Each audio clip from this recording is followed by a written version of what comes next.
Dollar. Dirt and money, no soul. Had to go and get it, ain't no time to kick it. Got a stack and flip for my foes. Dollar. Please tell me you can hear me. Don't turn your back and don't neglect me. Just let me know if you need me. Dollar. Let me watch out for my partners. Keep my money long, get my team strong. Let me run away from my problems. Yo, what's good, original crew, man? We're back. Hey, man, we got Patrick CC in a place to be. Mount Everest is everything wrong with society. Ooh, that's a little deep. That's a little deep for the first video I ain't to see. I guess so. You said what? I said, yeah, I guess so. What we talking about? Make sure y'all check out the links in the description box. Down below. You already know where to go if you want to first support. All you got to do is check out down below. Also, if you enjoyed today's video. Like it with a thumbs up. Hey, let's get it. You got mic all the way out of frame. Let's go. Don't worry about it. Ready? Climbing the world's tallest mountain used to be the most respected achievement in mountaineering, and today, it's an absolute joke. The mountain is littered with trash. There are traffic jams at the top. TikTokers are filming themselves on the brink of death. This guy thought he was a legend for doing a backflip at 29,000 feet, and it somehow gets worse. A 60-year-old climber got mad at his partner, who was dying of oxygen deprivation, for taking blurry photos of him at the top. Inexperienced climbers are actually dying while waiting in a line of 100+ people to reach the peak. And the craziest part is, all of them are paying insane amounts of money to do this. One woman took out a second mortgage on her house to be able to afford the journey. And that's because there are companies that charge up to 200,000 euros for a luxury Mount Everest experience, offering private chefs, heated tents, ping pong, and even massage tables. Dude, we just watched the other video. I didn't know the price, did I? He was talking about how expensive it was. He said it was expensive. He didn't say exactly, because everybody expensive different. All of which would not even be possible with Which is true, because some people think stuff we do is expensive. We like, no, motherfucker, that is not expensive.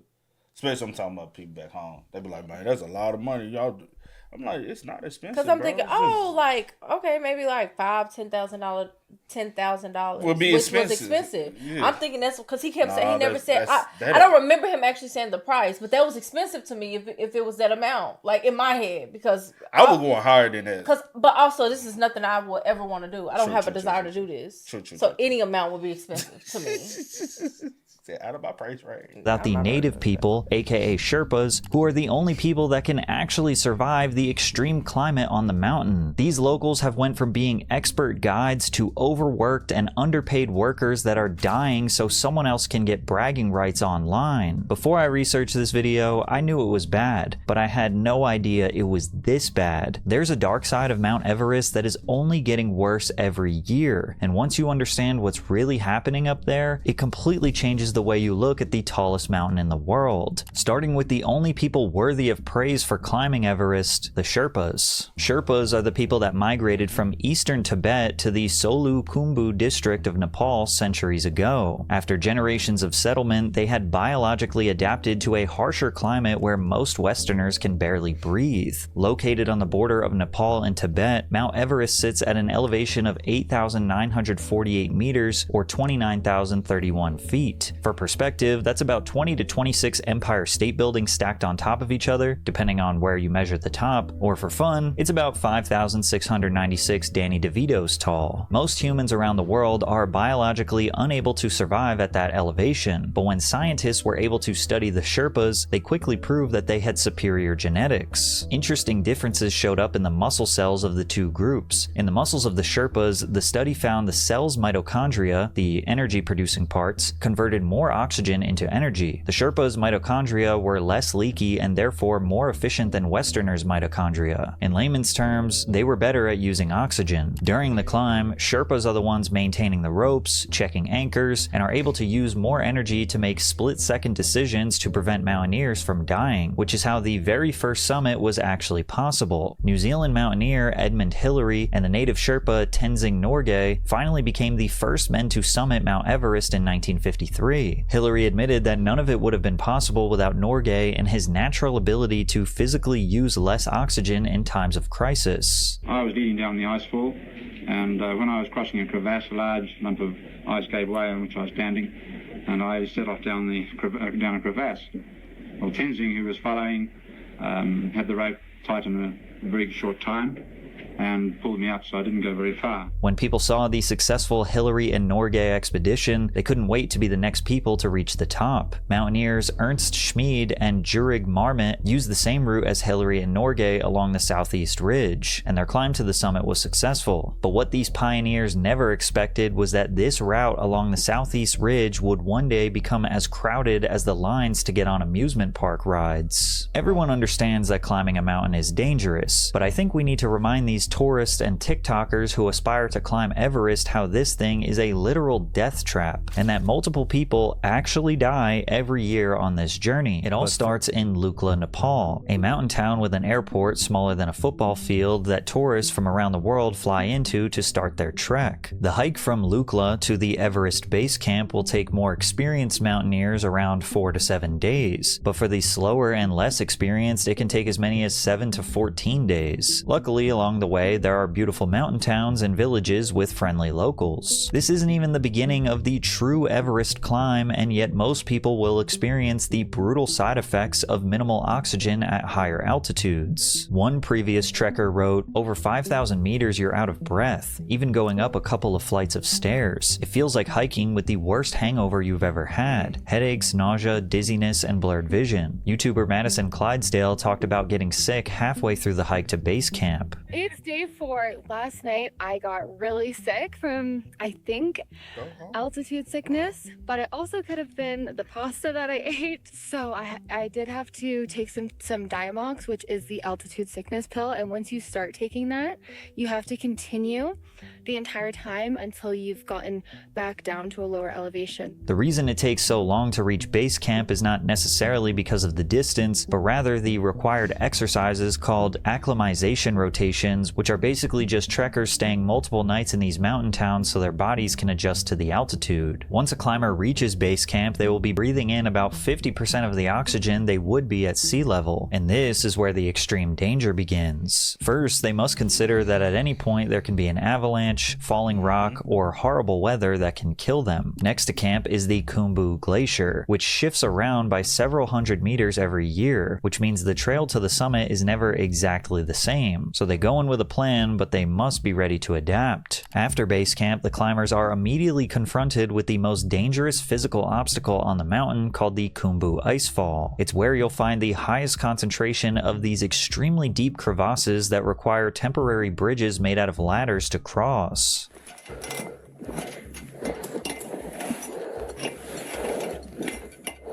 These crevasses shift on average a few feet per day, but luckily the Sherpas have once again made the dreams possible for thousands of mountaineers. Sherpas are not just guides, they're the ones who quite literally build the path to the top. They're on the mountain daily, fixing ropes along the most dangerous sections, setting ladders, and mapping out the safest possible route through the constantly shifting ice. They carry the majority of the gear, set up camps at extreme altitudes, and are constantly saving lives of those who are in way over their heads. These days, Everest isn't conquered. It's more of an endurance feat engineered by the Sherpas. Despite this, human error is real and fatal accidents still happen all the time. There are also the massive seracs that must be considered. These ice towers are highly concentrated around the Khumbu Icefall, and if one collapses nearby and causes an avalanche, the odds of survival are often next to zero. If mountaineers make it through the Khumbu Icefall alive, the next stretch of the journey is between Camp 1 and Camp 2. It's often referred to as the Western CWM or the Silent Valley. The air is thinner, which forces mountaineers to move slower, and the deep crevasses become a lot harder to spot. Fallen snow can cover the top of the crevasses, forming what's called a snow bridge. It almost acts like a trap, and if climbers fail to spot it in time, there's a good chance they'll step on what looks like firm ground, only to fall in and be buried alive. But this is far from the only chance a journeyman on Everest has to be buried. Between camps 2 and 3, they have to get through an obstacle known as Lost Face. According to one climber, climbing the Lost Face can be dangerous because of the high chance of avalanche and constantly falling rocks. As a matter of fact, one of our Sherpas on our expedition once had his head cracked open by a falling rock. Apparently, he was running around screaming, wanting a rescue. Avalanches and falls remain the primary cause of death along the southeast ridge. However, the greatest obstacle that people tend to forget about Everest is timing the reliable weather. The hike has to occur in a brief window between mid-April to late May. If anyone attempts to scale Everest in the winter, the temperatures are lethal, reaching below freezing even at base camp, and the storms are frequent and extreme. The wind speeds between December and February alone could carry you off the face of the mountain like a leaf. The summer is monsoon season, which can cause heavy rainfall, high humidity, and the risk of avalanches and landslides. Fog and cloud cover also obstruct visibility, making navigation very difficult. Camp 4 is the final resting place where mountaineers can set up a tent and sleep. After this, they must reach the summit and come back down in one go, which usually takes about 12 to 18 hours round trip. No matter how prepared they are, what kind of gear they have, or how many Sherpas are with them, nothing stops your body from working against you, which is why they call it the death zone. This is what people call the death zone. In the world, there are very few human habitations above 16,000 feet because you just can't keep up. Now, all of a sudden, you're at 26,000 feet. You're 10,000 feet above that level. And so things are breaking down. If you cut yourself, you don't heal very well. If you get sick, you do not get better. So you're definitely in the zone where your body can't keep up. And on summit day, from the South Col to the summit, people are driving themselves really hard. They typically haven't been eating and drinking very well. They haven't been sleeping well. They're affected by the hypoxia. They may be hypothermic. And so this is the most dangerous place. One, just environmentally, the atmosphere, there's less oxygen. And then two, they're tired from this whole process. But the most frightening part of reaching this stage is how the climate messes with your judgment and self-awareness. Most climbers refer to this as summit fever, where you stop focusing on the frostbite on your body, measuring the amount of oxygen you have left in your bottles, assessing your remaining strength, and ignore the lethal cold temperatures, all because you're so excited to reach the top. The last thing, hopefully, that will bring you back to reality is the hundreds of dead bodies that remain frozen solid as a reminder of what might happen if you lose your mind and fail. On the north side, there's a summit fever victim that acts as a landmark, known as Green Boots, who is an unidentified dead body that many believe died in 1996. And Green Boots isn't alone. The oldest body to be found on Everest is George Mallory, who attempted to be the first climber to reach the peak in 1924. His body was found in 1999, and no one knows whether or not he made it to the top. He passed over 100 years ago, and his body is still there. But most of the deaths on Everest don't happen on the way up to the top. It's actually the descent from the summit that tends to be the most dangerous. The euphoria after reaching the top, combined with the fatigue, causes people to make bad decisions like missteps on a steep slope or forgetting to fasten themselves to a secure line on the way down. Like in the infamous 1996 disaster, when 30 climbers thought they could beat the bad weather closing in at the top of the mountain, only for the storm to claim 8 lives and leave many severely injured. One of the survivors, named Beck Weathers, fully expected to die until his expedition leader, Michael Groom, managed to save him just in time. And I'm not surprised when you saw me the second time that I looked like I'd already gone. The severe frostbite led to Weathers losing a large portion of his hands, forearms, and even a number of toes. But to people like Michael Groom, climbing high summits was like another religion. He truly felt that this was a worthwhile risk to stand at the top of the world. This black mark here represents the frostbite that I received in the last few days. Good heavens, Michael, I mean, is it really worth it? Well, you'd have to think, looking at it, that it's not, but we all realise the risks involved, and you accept those risks, or you don't play the game. TikToker Bianca Adler attempted the climb before turning 18. Luckily, she was smart enough to realize she would not survive the death zone and turned back, but it still nearly killed her. I just come back. I can't.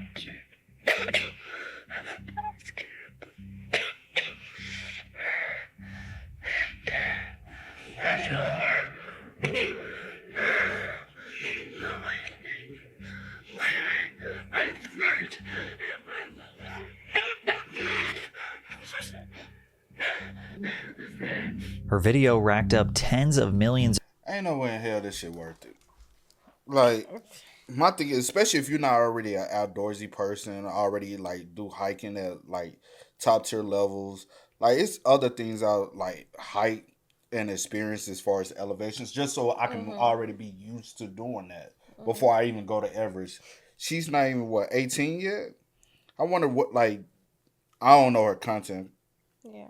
I don't know what she does, But I wonder what other like high elevation places have she's gone before she has gone to Everest. If you don't understand, like I feel like you don't have that experience, then it shouldn't be like your first. Yeah, like, or like just because it might not be the first, but you should like gradually go. No, like, I'm saying if you don't have the experience doing other things, you shouldn't hop straight into like, oh, I want to climb Mount Everest. Yeah, just because I got the access of the funds to be able to. But oh no, man, that's just.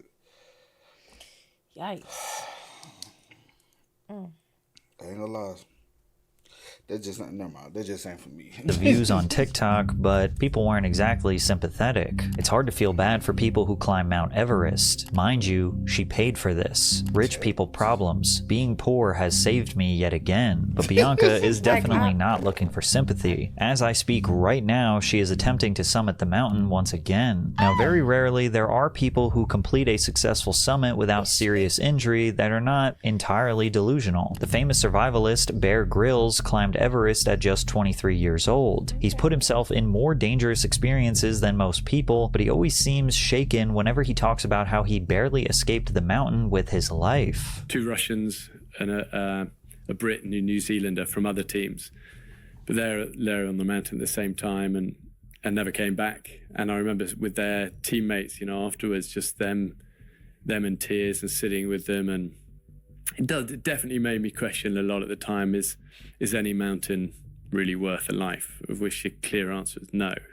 But at the time, sometimes your ambition is, it's like, we're going to go for it. And that's why I think now, kind of with a bit of time and experience, would I do it now? Would I take a 1 in 6 chance of not coming home now? No, because you have more to live for. From lost limbs to frozen corpses along the trail to deep crevasses and avalanches that bury you within seconds, you'd think this would scare mountaineers away from ever trying to reach this summit again. But the stories and drama surrounding Everest have only encouraged more climbers to attempt it every year. The journey of climbing Mount Everest has been so romanticized in the past few decades that an entire tourism industry is being built for inexperienced climbers that are totally ignoring the deadly ramifications of their dream to take a selfie on the tallest mountain in the world. By the early 2000s, the focus surrounding Everest had shifted from small commercial expeditions with select groups into dozens of companies attempting to sell the full luxury experience. Many of them, like 7 Summit Treks, 8K Expeditions, Furtenbach Adventures, and Asian Trekking, started offering packages that cater strictly to the ultra-wealthy. Here are some of the service descriptions from these expedition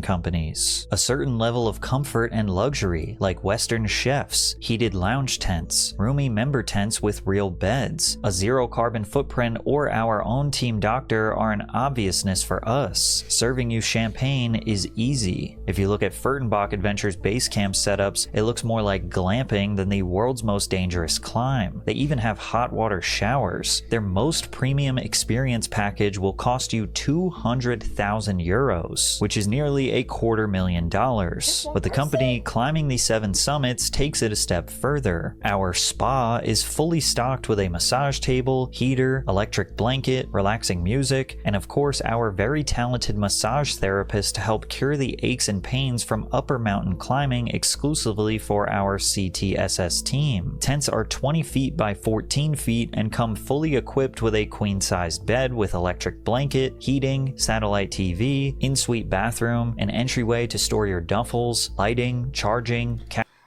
If you're gonna do the climb, all this is bullshit because you're not doing the climb for real. Put some respect on it and do the climb. Mm-hmm. If you got to set up, you're not actually getting the experience of doing the climb. It's just a vacation. With possible death. Yep. It's not. Oh, climb Mount Everest. It's not the same, bro. Paying for your couch, table, a CTSS onesie for lounging, and our famous morning drink service by our on-staff barista. Little reminder that that's not a description for a beachside resort. This is the tallest mountain in the world. And their ads do a hilarious job of justifying these ridiculous amenities to their rich clientele. The heart of camp is our famous big house, a huge geodesic dome designed to feel like a giant living room. Sure, having a professional barista pump out limitless cappuccinos while you play the world's highest game of ping pong or chill out overlooking the icefall, It may seem a bit over the top. Like, is this an Everest expedition? It's not really meant to be luxurious. But hear us out.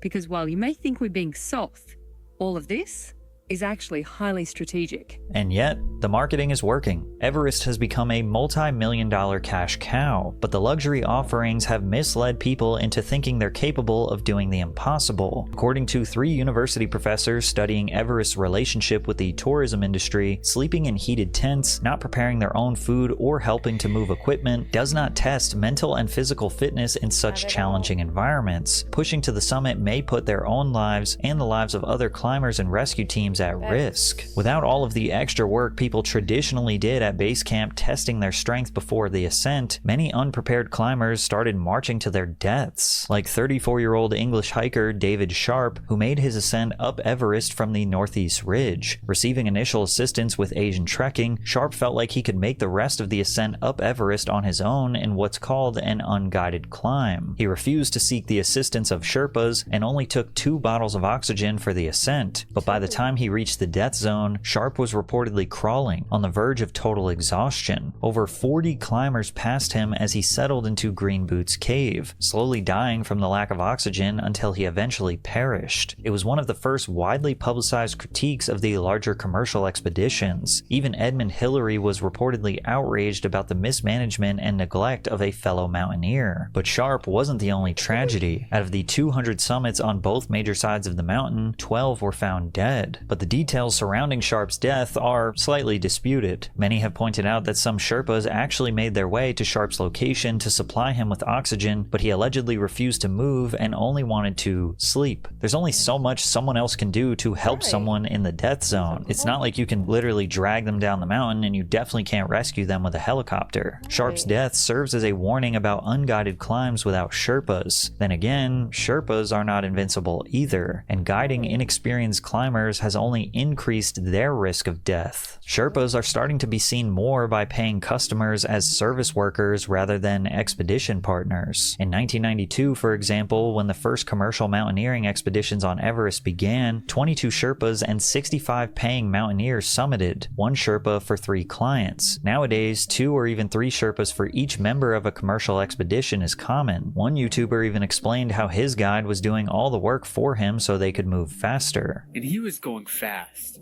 I don't know why we were going so fast down. We had a great time. We were feeling good. We had plenty of oxygen, but my guy was going so fast. I mean, he was unclipping and clipping for me.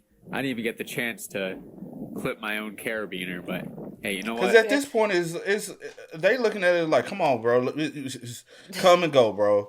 Like, because they have did the summit so much. Yeah. This is light work for them. This is their environment. Yeah. They know the altitude. Honestly, if they probably really wanted to climb it, probably in a couple days, they could. I can scale this up and can scale right back down. Y'all be holding us up. This is our land. This is where we adapted to the environment, you know. But you ain't used to it. You like, hold on, bro. You going? He like, bro, you slowing me down. Come on, look here, look there. Enjoy the scenery. Let's get it. You want to do it so bad? Come on. I'm not gonna complain. Of course, this has a lot to do with the fact that today's Sherpa will basically do anything requested when working for larger companies. On top of guiding you up the mountain, the Sherpas are the ones setting up the 2+ bedroom tents with showers and chefs at base camp. They set up the spa treatment facilities, the medical stations, and they even climb up and down the mountain collecting the growing mounds of trash people leave in the higher altitude camps when hikers don't want to expend too much energy bringing it back down. And most of these Nepalese Sherpas don't even want to do this anymore. But due to their isolation and poverty, most of them feel like they have no other choice. Over the past 5 years, 32 Sherpas have been killed as part of guided climbs on Everest. 32 among just a few hundred who work there. That makes the job of the Sherpa, per capita, the most deadly on Earth.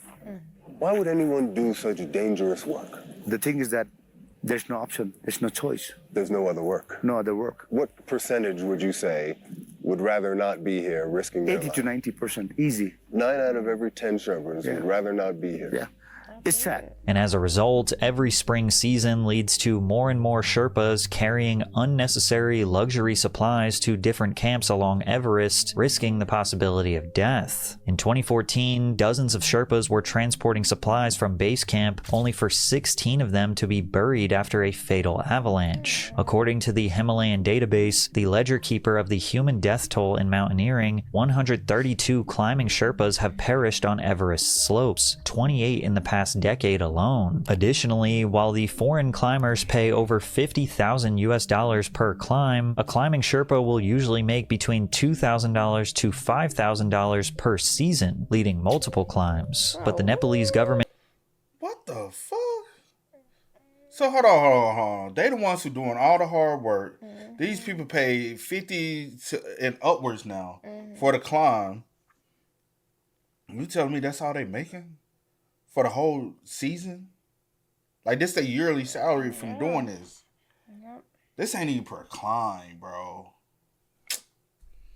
That's some bullshit. And sees tourism as a valuable revenue stream for the country. The industry grows bigger every year with little consideration for the Sherpas. Even Tenzing Norgay's own son Norbu has called it out for the troubling business it actually is. You know, I call it Everest Inc.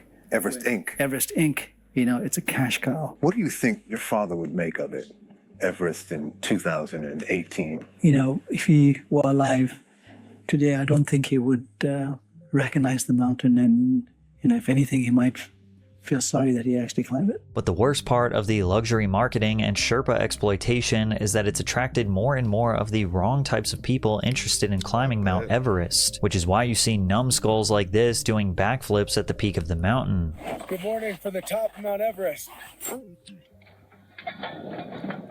know how many people you put in at risk doing stupid stuff like that? Exactly.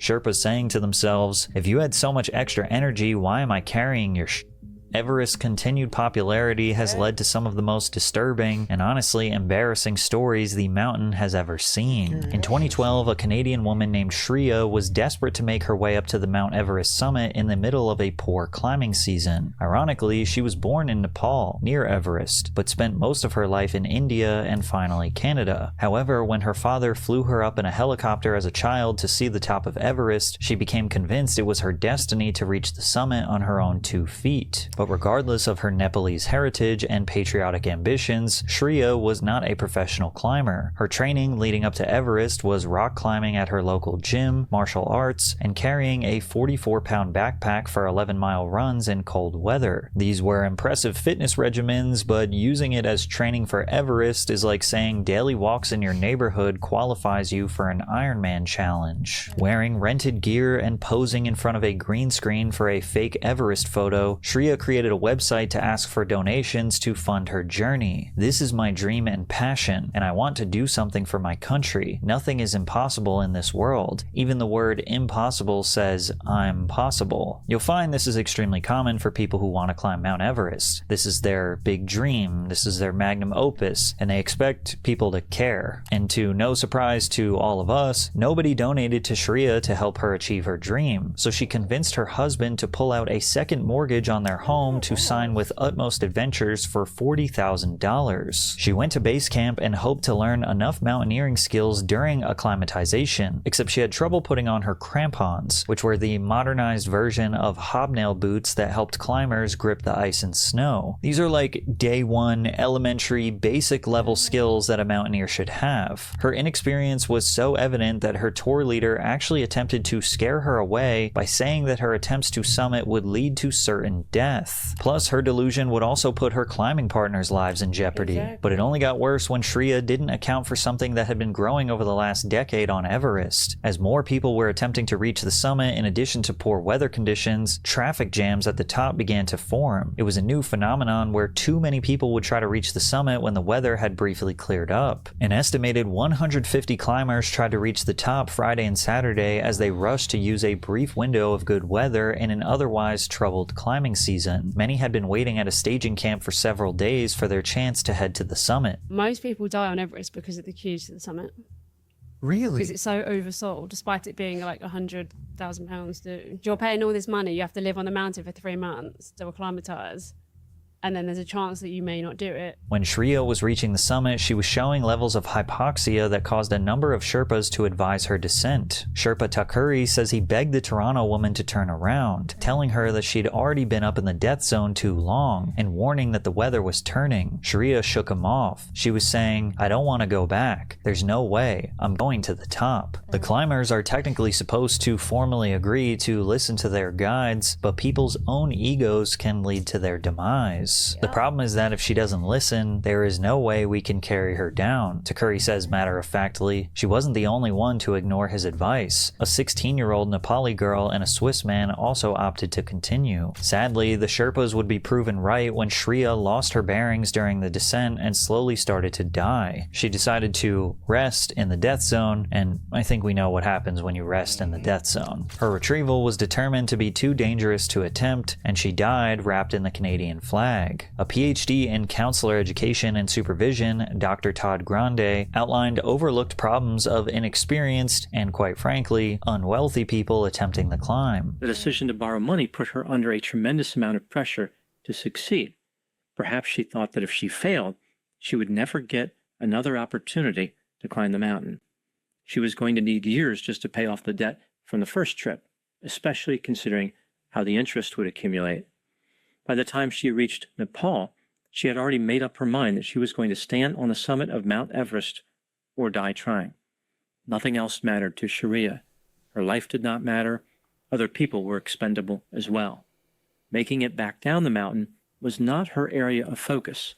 She was only interested and reaching the top. Delusional people arguing with the expert Sherpas knowing that they're going to die has become more common. A Sherpa named Norbu said that he had to waste his energy fighting a man in the death zone just to get him to stop climbing. We had a big argument, and I had to tell him he was risking the life of 2 Sherpas as well as his own before he would come down. He couldn't even walk properly. We had to slide him down with the ropes, so by the time we reached base camp he was really grateful. Gordon Janot with Alpine Ascents has talked about how companies are lying to customers because telling them they will likely die isn't good for business. And then inexperienced climbers are lying to themselves because of their desire to become a legend without considering the very real people who would have to deal with the consequences of their actions. Even with these things going on, we're getting calls like, I heard about the disasters, but hey, what does it take to climb Everest? You know, we'll give them a 3 or 4 year routine. But also, unfortunately, people are doing 1 or 2 smaller climbs. They felt like they've done well. They're contacting an outfitter saying, can I give it a try with this kind of experience? And they're saying, yeah. So a combination, I think, of people misreading what it takes to climb Everest, and perhaps some of the guide services misreading what should be expected from clients before taking them on this mountain. But what's even more insane is the story of a man who did make it back alive, but felt like he didn't get his money's worth because of his demands that the Sherpas wouldn't comply to. In 2017, a retired Pakistani colonel named Abdul Bhatti arrived at base camp ready to reach the summit, and while he claimed to have summited other mountains easily, most of the senior Sherpas refused to go up the mountain with him. He was 60 years old, incredibly slow, and most of the expedition team felt like assisting him would result in certain death. Now, any normal business would probably take the advice from veteran Sherpas and refuse the service, but Abdul insisted after spending the money, and they forced a young Sherpa named Sange to take him to the summit. The combination of Sange's lack of experience and Abdul's lack of speed turned out to be a disaster. By the time they reached the south summit before reaching the top of Everest, Abdul was already running out of oxygen, on top of the fact that they were waiting behind other climbers. But Abdul, recalling his experience, sounds like a bad Yelp review. The oxygen I was already carrying finished at the south summit. The second bottle should have brought us back to the south summit, but it finished at the Everest summit. He also went on to blame Sange or a team member for messing up his bottles, saying, he may have opened the oxygen valve too much while fitting it on me. Or maybe the cylinder was half full and he didn't check. Who knows? And if it wasn't for the summit fever, the two might have started their descent. But the summit was so close that Sange and Abdul decided to go up anyway. Sange was visibly suffering, but Abdul didn't seem to care. All he cared about was his self-image on top of the mountain. You can tell that the Sherpa was possibly suffering from hypoxia just by the way he handled the camera. He didn't take a single good photo. He couldn't even hold the camera straight, cut this part or that part of my body out of the frame. There's only one photo where he managed to get my face properly. But by the time they started the descent, it was too late. Sange was losing consciousness, and Abdul could only complain others didn't stop to help. I believe there would have been some oxygen cylinders at one of the dumps. So many people crossed us. I requested them to help, but no one looks at you. No one helps you. One guy asked me if I was from one of the 7 Summits team. I said yes. He took a photo of me and just left. Before the two nearly froze to death, a Sherpa-led rescue team retrieved them, but Sangay didn't make it out in one piece, losing most of his fingers and later traveling to America for prosthetics. Literally everyone from mountaineer experts to Sherpas agree that Everest is overcrowded and as a result will only lead to more people dying, and the Nepalese government is fully aware of this, but they just make too much money to care about it. How many of the climbers that you permit to climb do you think are well qualified? Maybe around 50-55%. 50%. Half. Yeah. In 2019, And honestly, let's cut that in half. Because Right. he going to heighten the number to make it look good. So, honestly, only qualified people that's probably climbing is 15 to 20%. I was thinking the same thing. Everest experienced their best financial season yet. Instead of focusing on moderation and safety, Nepal issued a record-breaking 381 permits for the upcoming climbing season. But when people started piling up at base camp, it turned out that the weather was some of the worst they had seen in several years. It was now getting into late May, and the opportunities to find a perfect summit window were becoming scarce. On average, there are only 7 to 12 days for summit opportunities where people can take their selfies and descend safely. The perfect day in 2019 was on May 22nd, which led to a complete disaster. Lines leading to the summit resembled more of a line to a theme park ride rather than a hike to the world's highest peak. The New York Times followed the story of an Arizona doctor named Ed Doring. He had worked his entire life to reach the summit, only to enter the death zone and see people literally fighting each other for the perfect photo. The Times wrote, climbers were pushing and shoving to take selfies. The flat part of the summit, which he estimated at about the size of 2 ping pong tables, was packed with 15 or 20 people. To get up there, he had to wait hours in a line, chest to chest, one puffy jacket after the next, on an icy, rocky ridge with a several thousand-foot drop. Doring recalled, "It was scary. It was like a zoo." According to Sherpas and climbers, some of the deaths this year were caused by people getting held up in the long lines on the last 1,000 feet or so of the climb, unable to get up and down. I was surprised at how many people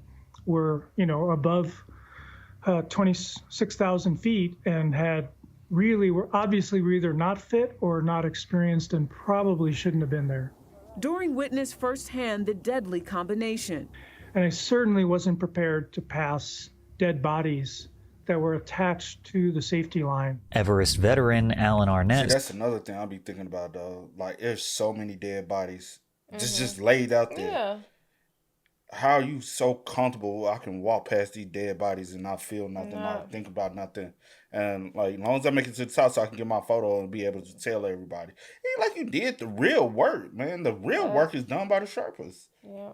Like, just think about it. If y'all lighten the load, you put half of what you carrying, what the Sherpa is carrying on your back, you're not even getting close to that top. But said, you have to qualify to do the Ironman, but you don't have to qualify to climb the highest mountain in the world. What's wrong with this picture? But probably one of the worst parts about the 2019 traffic jam was how people started to turn on each other in the darkest ways when lives were on the line. A lot of people were panicking, worrying about themselves, and nobody thinks about those who are collapsing. It's a question of ethics. We are all on oxygen. You figure out that if you help, you are going to die. A much less experienced climber named Riza Ali recalled, "I saw some people like they had no emotions. I asked people for water and no one gave me any. People are really obsessed with the summit. They are ready to die for the summit." The 2019 traffic jam and other acts of negligence contributed to another record death toll of 11 people that season. The Director General of Nepal's Department of Tourism said in response, "If you really want to limit the number of climbers, let's just end all expeditions on our holy mountain." But of course, they didn't do that. They did the exact opposite. By 2023, Everest had another record-breaking season of climbing-related deaths. The Nepalese government recorded 479 Everest-issued permits and 656 summits. Of these, 393 were Nepalese climbers, mostly porters and guides, who needed no permit. 3 Sherpas died under a collapsed serac while making the route easier for inexperienced hikers to climb the summit, while other climbers died when their health failed due to lack of experience and blind ambition. Across all 13,000 1,737 recorded summits through December of 2025, the overall death rate stands at 1.06 deaths per 100 summits. And while 1% doesn't sound like a wild number, it's important to remember that most of these successful summits are made by returned climbers, experts, and Sherpas who practically live on the mountain. As Bear Grylls stated, the actual chance in the average climber dying on Everest is about 1 in 6. But for a growing number of people, the dangers don't seem to matter. They could be elderly, have heart conditions, bad lungs, or whatever else, and the statistics show that the danger only makes them more interested in putting themselves and others in harm's way to complete an almost impossible challenge. It seems evident that these climbers are clearly searching for something deeper, a purpose or an accomplishment that they can attach to their identity. They make these deeply emotional documentaries about growth by pushing through near-death moments, even though they put themselves in these situations willingly, and put the emotional burden on their friends and family who care about them. There's a clear difference between that and traditional mountaineers, who are experienced climbers that treat Everest as a challenge to be respected, studied, and executed with precision, even though they too are relying on the decades of experienced Sherpas who engineered the whole climb for them, which is why true mountaineers sometimes regret climbing the world's tallest mountain. Well, the issue is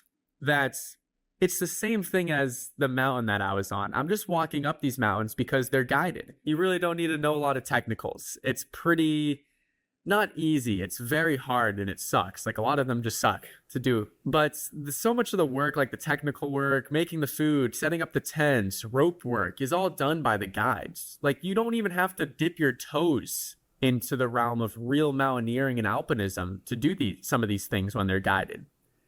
And of course, you can see where I'm going with this. It's the same thing for Everest. It's guided. There's fixed lines. You have people making the food, boiling the water, setting up the camps, and you kind of do just have to walk up it. But the other obvious reason why people are so desperate to do this climb is how the tourism industry, as well as the abundance of social media coverage, has reduced Everest to look like a tough hill to climb up in the cold. Sherpas are constantly resetting and checking the ropes, adjusting the ladders, and moving dead bodies out of the way to ensure rich clients will make it to their 50-foot heated tent with a ping pong table and barista in it. Not to mention that everybody seems to be ignoring the 40 to 50 metric tons of trash from the highest camps that these people leave behind, showing they have absolutely no respect or regard for the mountain or environment. The very top of the mountain is absolutely covered in trash and flags from people leaving behind their marking. At this rate, one day you probably won't even be able to see the snow up there, and the job of cleaning all of this up is once again left for the Sherpas, which is why many of them are trying to quit working for tourists and convince their children to live better lives, even if it leads to less pay. Now, it should be mentioned that Nepal has started experimenting with drones to deliver vital supplies like oxygen bottles into the death zone for safety. If technology and funding are applied to the right places, this would likely lead to fewer deaths, but it also would ruin the very little esteem it still has, because the easier it becomes to climb Mount Everest, the less it actually means to reach the top. What was once the ultimate test of human endurance is becoming something you can just buy, which turns it into nothing more than another overpriced experience sold to you by a giant corporation. It all kind of reminds me of Las Vegas, a place that used to have charm, but now is everything wrong with modern day society. But check out this video to hear how that happened.